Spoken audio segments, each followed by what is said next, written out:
यहाँ पे मीम जो है दो तीन तरह से मीम लिखा जा सकता है। यहाँ पे मीम दो तीन किस्मों का है, मीम मुशारा, मीम मुद्गमा और उसके अलावा मीम मजमुआ भी होती है। यहाँ पे इस वक्त मैं मीम मजमुआ जो है वो लिखने जा रहा हूँ।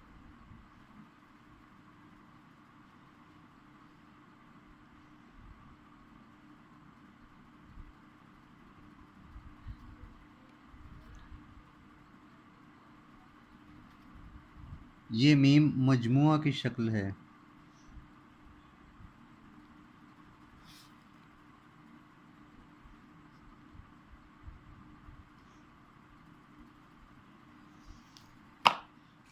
और आप जो है वो हम छोटे कलम से लगाएंगे।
इस तरीके से ही लिखा जाएगा।